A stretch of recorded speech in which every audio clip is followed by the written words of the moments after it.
This is the Mile High 5 podcast with Carl Jensen and Doug Cunnington. We have authentic conversations about the journey to FI, health, happiness, and some very odd tangents. We interview FI experts, side hustlers, people on their way to FI, and those who have reached the other side. Join us every week, and if you want the show notes and links and all that other stuff, head over to milehighfi.com. Hello, world. Welcome to the Mile High 5 podcast. I'm Carl Jensen with my co-host. I'm Doug Cunnington. Doug, today we are doing a mailbag episode, but before we get into that, we should talk about what we are doing this weekend. Sometimes our social lives cross, not always because I have kids, you don't, so that changes a lot of shit. But this weekend, we're both going to a dinner party where I think we're expected to play an instrument. Is that correct? Is that your impression? Yes. Yeah. And it's going to be a pretty fancy dinner party. I think there's like a 12-course meal is what I understand. Yeah, it's crazy. So I've got a couple questions for you, Doug. The first one is, what are you wearing? Because I was kind of confused from the invitation if we're supposed to wear pajamas or dress up. You know what? I did not think that far ahead. I was thinking probably just like some pants and a shirt. I didn't think too far. A lot of times, if it's formal, I'll probably wear like a black V-neck t-shirt. It's pretty fancy for me. That is pretty. How deep is the V going to go? Are we going to see your pecs on the sides? It's to the navel. It's actually a very deep V. That's epic, Doug. I can't wait to see that. Yeah, it said. I think the invitation said wear comfortable pants and a fun sweater. So I could see myself wearing some like ridiculous pajamas or something, and then everyone else is dressed up, and then you just feel like a moron, right? Oh, I didn't even notice the information, but yeah, I think it sounds like elastic waistband for sure. So I'm wearing like gym pants right now, like workout pants, but I think these would work okay. Yeah. I wonder if that must be a reference to the amount of food that's going to be there. Like, and plus we'll be at a table, so you can't see what's on below. Like, you don't even have to wear pants, probably, right? No, I don't think so. But you have been asked to, definitely wear pants because of other incidents, right? Yeah, we won't go into that on this episode. But the second question I have for you, Doug, is, so I got this. I was talking to our host, Carla, and she sent, this thing is happening on December 10th, so this will be in the past by the time you hear this. But anyway, on December 1st, she's like, oh yeah, it'd be great if you played something. And I bought a keyboard a year and a half ago, and my original intention was to play something on the economy stage, and I quickly realized that was a bad idea. I had enough to do, so I bailed on that. And as much as I enjoy playing the keyboard, I got busy and haven't touched it in like 18 months. I haven't even opened the thing. And on December 1st, she's like, it'd be great for you to play something. I'm like, oh, shit. So now I'm trying to work something out. What day is it today? Like, today's Tuesday, so I got like 5 more days to practice. 6th. Yeah. Okay. Yeah. And how's it coming along? It's coming along good, but not great. So I'll say it's 50-50 whether or not I'll be able to perform. I got more of a heads up than you. And I could I'm playing a Silent Night slide guitar. So I, had to find an arrangement that worked for, what I wanted to play. And I can nail it maybe half the time. And then it's pretty good most of the time. So we'll see how it goes. I mean, I'm gonna do it, but it is amazing. I watch a lot of like live performances on YouTube. YouTube's great for that stuff, but it's amazing that people can be playing like a guitar solo, and they're playing, and then they'll go say something to their tech or one of the other performers on stage. Like, how can their brain do those two things? But it's just like having a level of mastery where like two autonomous things in your head, two activities can be going on, and blows my mind. I don't know how they do it. I'm sure there must be something that we do that's similar that we're that good at, but I can't think of anything. Maybe texting and driving. I've seen you do that before. No, I'm just kidding. Yeah, I'm not sure.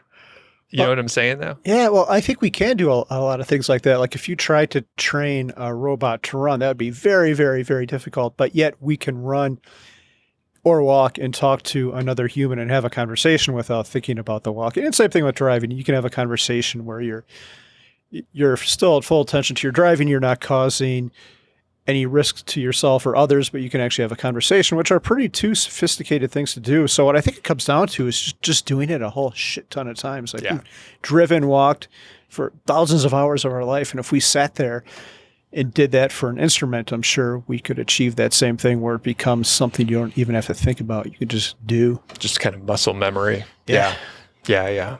It's crazy. Very amazing.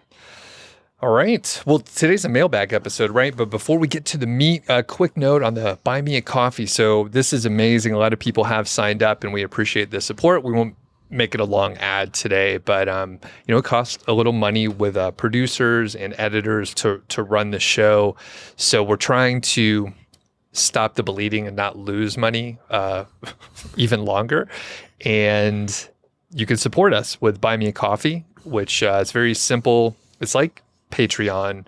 If you do sign up, you get extra content. We share some pictures and some other information out there. We actually thought about making our Instagram stories part of it. So if you're interested in that, maybe let us know. But it's something where we could do a little extra content. I'm not too big on Instagram. Are you? No, I might look at it twice a week. Okay. I used to look a lot more, and I think we even talked about it when Rachel was on, because she's on Instagram, Rachel Richards. She's on there often. She has a huge following. And I think from that day on, I've probably only spent a few minutes each day, some days not even opening it. And it's been fine. I haven't missed it at all. It was just a huge time waster. So we may not do the Instagram stuff. The point is you can support us by hopping over. You can do a one-time donation or sign up for a monthly membership, and it starts at $5 per month. Yeah, if you choose to do that, thank you very much. Let us know how we can help you through these mailbag episodes or anything else. If you have questions or comments, send us an email. Do we know what our email address is, Doug? We do. What is it? Is it milehighficlub@gmail.com? Technically, that could work, but we have much easier ones, and it's Carl@milehighfi.com or Doug@milehighfi.com. So without the club. Correct. Okay. Yeah. And we wised up and we started putting the email addresses at the end of the show notes and the description on YouTube. So if people actually wanted to get in touch with us, they can scroll down and they would see that. Awesome. We finally figured out how to do email. Yeah. All right. First question here is from our friend, Rakesh. And he says that he doesn't have many friends at work and close friends basically live thousands of miles away. And you might remember Rakesh actually asked this question, like, how do we make friends after like retiring and all that kind of stuff? And we gave him some tips, but after Rakesh listened to the episode, he had some follow-ups. And I love this to have like follow-up questions and we can go deeper. And I know it helps people a little bit more.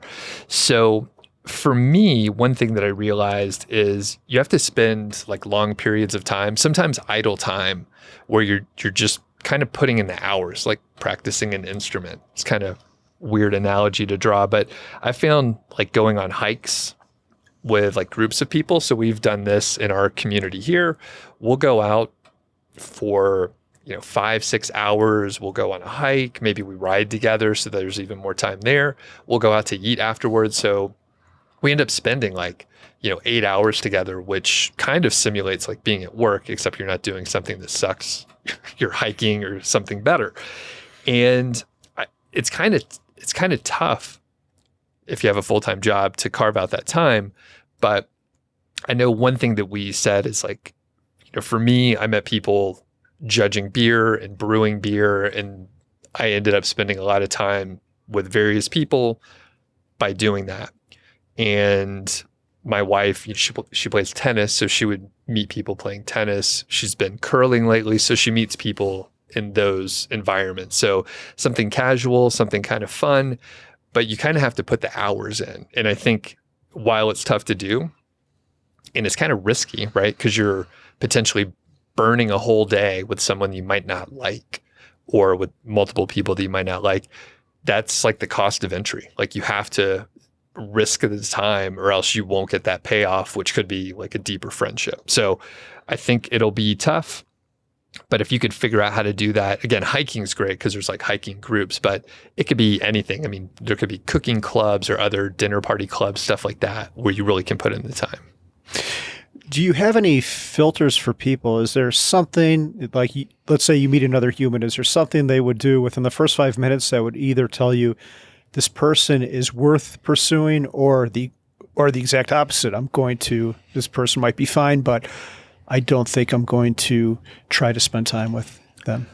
I never thought of that specifically, but I think internally, yes, there is a filter, and it's probably if they can have a normal conversation. I'm thinking of someone that I met casually at environment or whatever, or at a place basically, and they weren't making much eye contact. They were kind of looking away, and they didn't seem like very engaged. They could have just been nervous. Maybe they're not very social, whatever. And I was like, I probably wouldn't. I probably would pick someone else to spend time with, someone where like right off the bat, like we had a good conversation going. So that's probably a filter. That said, if that other person was just nervous and then through multiple encounters, they were more engaged, I mean, I'm not like filtering someone and like they could never like win me over, but like quickly, if someone's engaging and fun to talk to, like they win, right? Like, I think most people would be like that. What about you? Do you have a filter? I just started thinking about it right now as we were talking, and there's a couple, like some people just are naturally super negative. Everything in life is a problem and everything's out to get me, and I'm not sure what's going on. I can think of a couple examples, and yeah, it seems to me like with some of these people, everything is going on in their life. They're just, they feel the world's out to get them. And those people aren't really fun to spend time with. And I don't think it's a good mindset. Sometimes I'll make an attempt like, hey, is everything okay with you? Is there anything I can do? And so that's one of them. Another one is people who jump to very controversial topics right off the bat. Like, this doesn't happen often, and I think this kind of goes with a negative one, but some people will jump into politics and take a side, and it's not one side or the other. It's both. Like, I don't like that. People who jump to that, and they're looking for you to agree with them so then they can, I'm not sure exactly why they're looking for camaraderie or whatever, but yeah, I don't like that. I think, most people, no matter where they are on the political spectrum, probably have something positive to offer, and you should try to be the opposite of divisive. And I think that's what these people are trying to do, to be divisive. But yeah, I like to try to find positive people and people who will like challenge me too, like actually listen and ask an interesting questions and tell me if I'm full of shit, which is frequent. That is a great point, the negativity. And then the other is related to kind of what you just said, is listening. So I also don't want to be around someone that completely takes over, especially a group, and it's just one person will take over and then no one else can talk. We're on a podcast, Carl, so you and I talk a lot here, but I think in a normal environment, we're pretty quiet. And I actually observed this a couple of times when we were hanging out in sort of bigger groups. Like we'll stand around, we'll talk if we need to, but we'll usually just listen.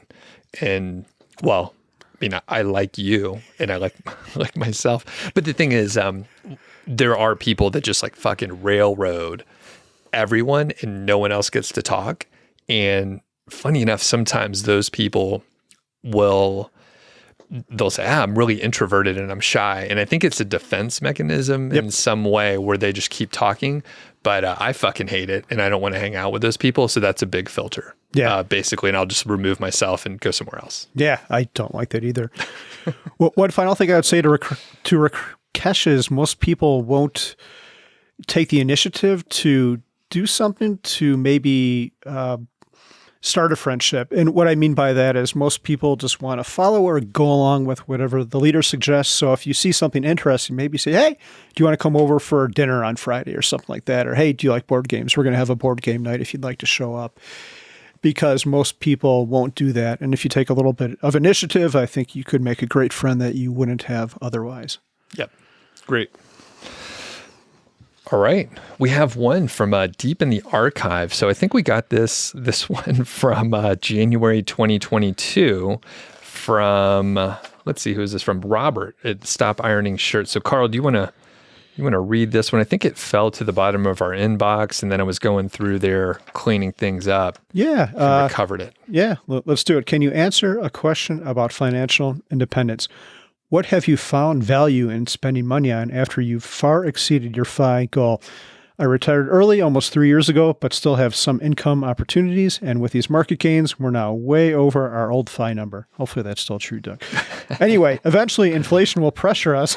Wow, that was, this guy saw the future. Eventually inflation will pressure us, but we're not spending more yet. My goal isn't to be the richest person in the graveyard. I'd be interested in knowing your thoughts. So again, Robert from Stop Ironing Shirts. What do you think, Doug? So, yeah, like you said, inflation in the market shifted a little bit, so things aren't as rosy as January 2022. But I would say, find your equivalent to like my guitars. So guitars can be really expensive, and I think food is another area that you can expand and spend a lot more money if you're into it.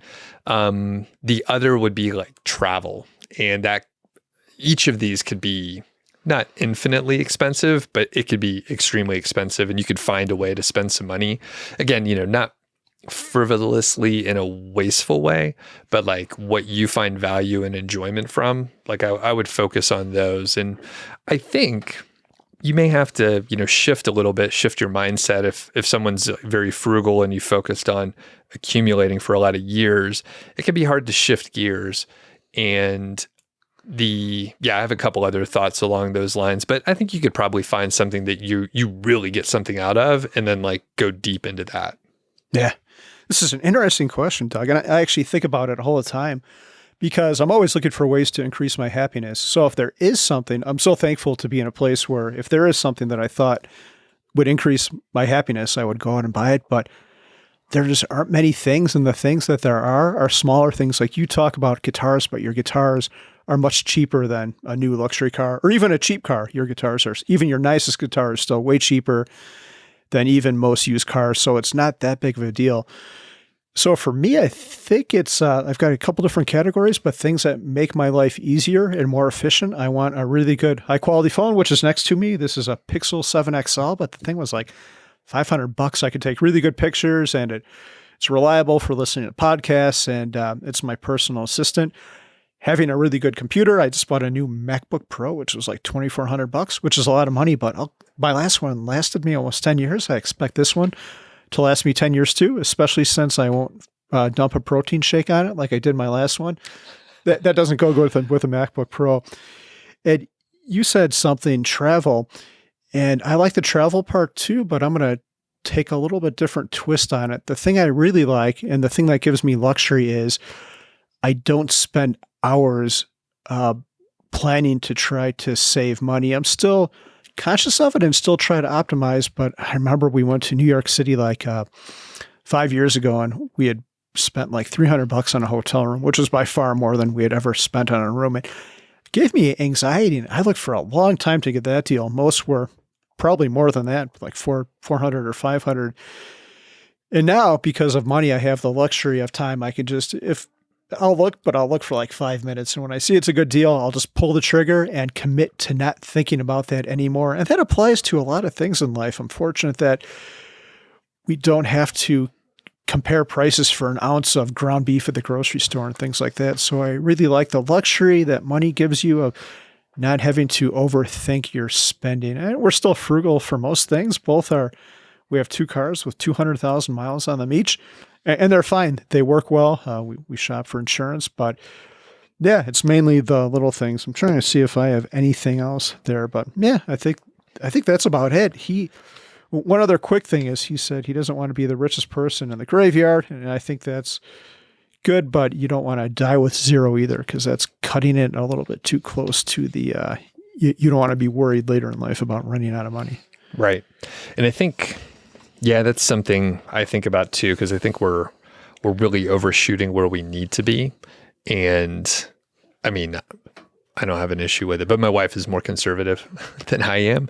So yeah, I think we're going to end up with like way more than we need. And then I'll be a little disappointed overall. So it's hard. Yeah. I don't know how you sort of temper that, because unfortunately, or unfortunately, we don't know exactly when we're going to die. Yeah, if we knew that, would you want to know the answer to that if you could? Like if you could know the date you would die, would you want to know that? I think I might have asked you this before. But. Yeah, I don't know. On this particular day when you're asking me, I think I'll say yes. Okay. Yeah, I would be able to plan things a little bit better, and then it would probably rob a little uncertainty, the joy you get from some of that uncertainty. I don't know. How about you? Would you want to know? Yeah, I don't think so. That would creep me out. That date would always, I'd probably think about it every single day and focus on it, especially if it was soon. Like I definitely would not want to know that.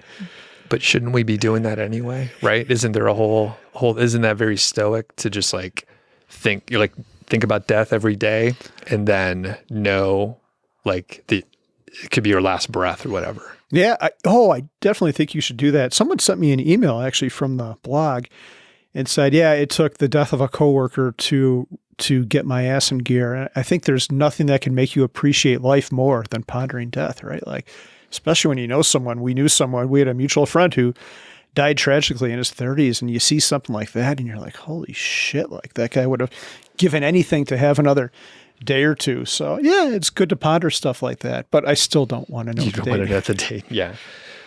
Yeah. I feel like there's probably a couple books, fiction books about it, or I feel like that's a Stephen King kind of book, right? Yeah. Sounds there must be one. Okay.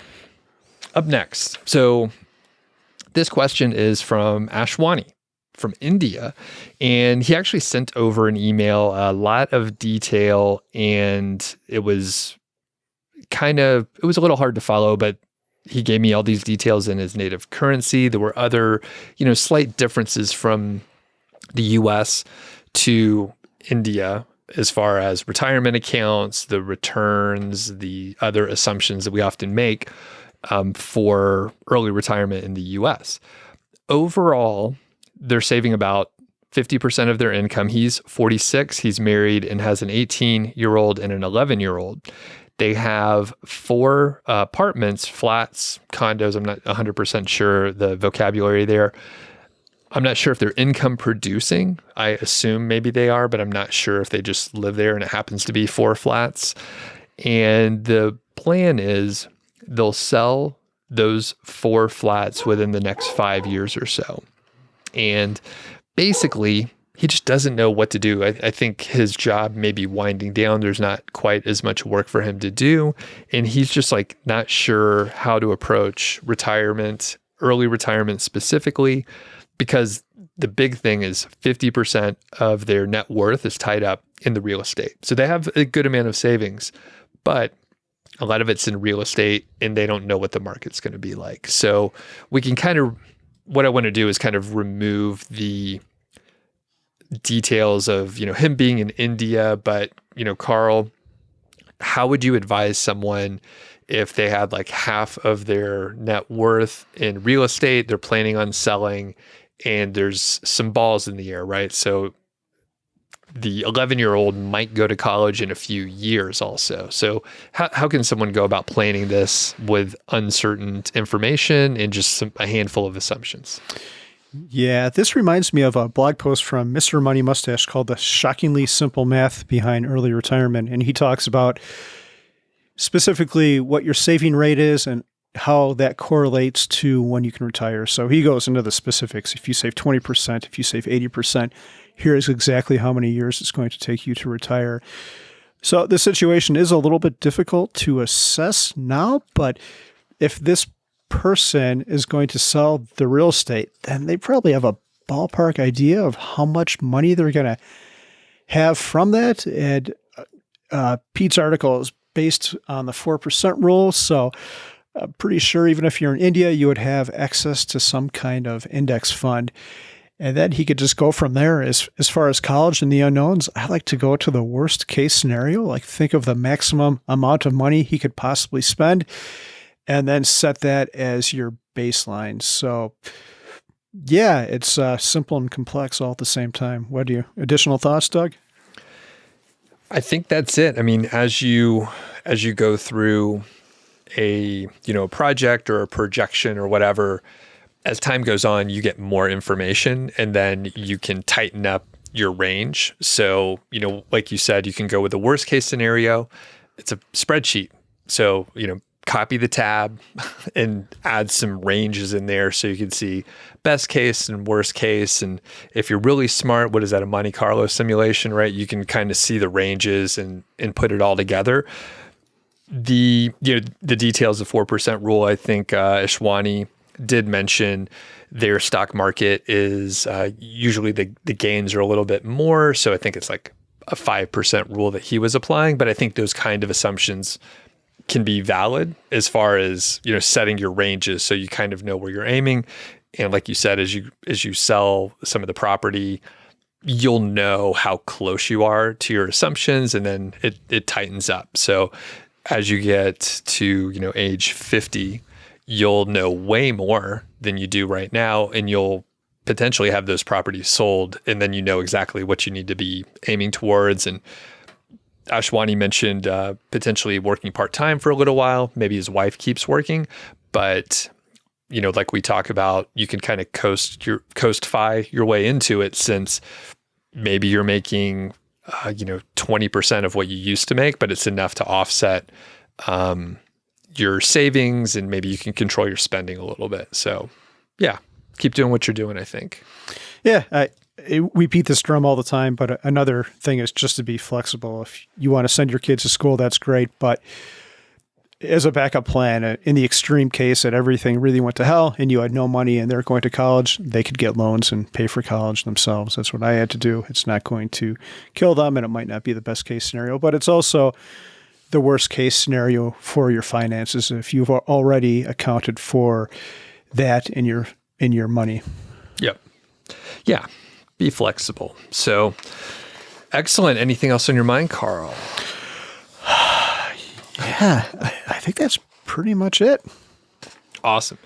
And I think we have, other questions in the mailbag, but if you want to be included and get a shout out, just let us know. You can send us an email, Doug@milehighfi.com, Carl@milehighfi.com, and we'll put it in. So the more details you could provide, the better, especially for these kind of, it's not financial advice, it's just entertainment, but for this entertainment style advice, then the more details, the better. We should come up with a new word for that. Like, I don't know, what's some combination of investor and advice? Yeah, I don't know. Yeah, it does not work. And we might get sued. Some attorney would find a way they weren't giving advice. It was just half advice. Yeah, it's not real advice. All right, cool. We'll see you later, Carl. See you, Doug. Thanks for listening to the show. That was the Mile High Fi podcast, and I'm Doug Cunnington, the balder host, and Carl Jensen is the cool, sexy one. If you dig the show, please do 3 things for us. Number 1, tell a friend, a family member, an enemy about the show. We really don't care who you tell. Maybe forward them a specific show that you know that they will like. It's the single most helpful thing that you can do to spread the word. It's like giving us a virtual high five, and actually we don't give high fives in person, so the virtual kind's pretty good. And more importantly, your friend or family member or even your enemy will appreciate the fact that you were thinking of them. Number 2, make sure you're following or subscribed on your podcast app, Apple Podcasts, Spotify, Overcast, YouTube, whatever you're using, and that way you won't miss a show. And number 3, please leave us a rating and review. We read them on the show occasionally, and you might hear yours out there on an upcoming episode. Quick disclaimer, this show is not financial or legal advice. I'd actually be surprised if it sounded like it. It's really just for entertainment, and that's at least what we're hoping for. But seriously, get advice from professionals. Carl and I are just 2 guys with microphones that sit in my basement and talk. So we'll catch y'all next week.